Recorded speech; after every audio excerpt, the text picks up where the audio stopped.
planteatu nuke haustura eta erreformaren arteko ezberdintasuna.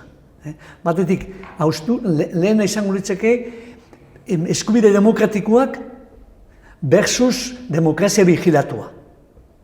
Eta planteatu zuten, alderdi batzu legeztatu zituzten, baina denak ez, independentistak ez. Prentsa askatasuna eman zuten, baina ikusi zenbat periodiko irrati itxi dituzten, eta zenbat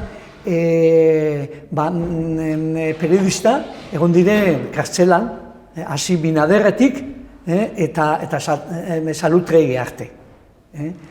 Eta gero, manifestazioak ere eskubidea bat zegoen, baina batzuentzat, beste batzuentzat baina askoz gehiago. Bigarren bereztasuna izango litzake autodeterminazio eskubidea versus Espainia unei grande. Eta konstituzioak lehenengo artikuluan, 6-8 oso ondo lotuta uzten du bigarren aukera hori. Hirugarren bat izango litzake estatuaren egitura, epaileak, polizia eta ejertzitua batez ere, bere horretan jarraitzen dutela. Beste bereztasun bat izango litzake, ekonomia, gizartearen zerbitzuan jarri beharrean,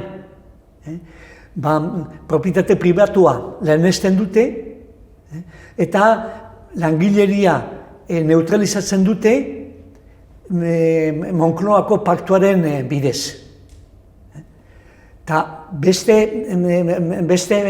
bereztasuna izango litzake, amnistia versus ley de punto final eta impunitatea, frankismoa impunitatea. Eta azken bat izango litzake, frankismoak asmatu zuen oso ongi alderdi bakoitzekin negoziatzea, eta nolabait guk haustura defenditzen genuen nazio bezala, Euskal Herri bezala negoziatzea estatuarekin. Haustura eta erreformaren arteko eztabaida horretan ezker abertzaleak larrutik ordaindu zuela bere koherentzia hori. Eta larrutik ordaindu zuen lehen zatiketa importantea orduan eman zelako. Euskadiko ezkerraren zatiketa etzan izan bakarrik banaka batzuena. Zatiketa oso importantea izan zen eta oso mingarri izan zen ezker abertzalearentzat.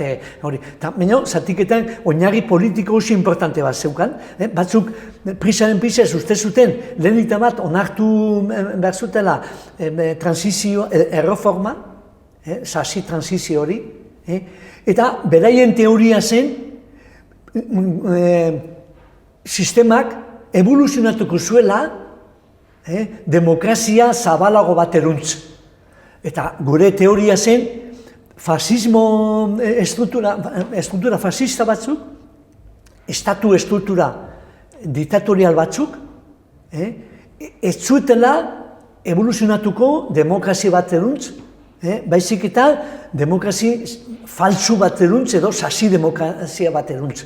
Galdera da, gaur egungo ikuspegintik, evoluzioa ze izan da. Benetan demokrazia bat eruntz, ala sasi demokrazi edo demokrazi sekuestratu bat eruntz.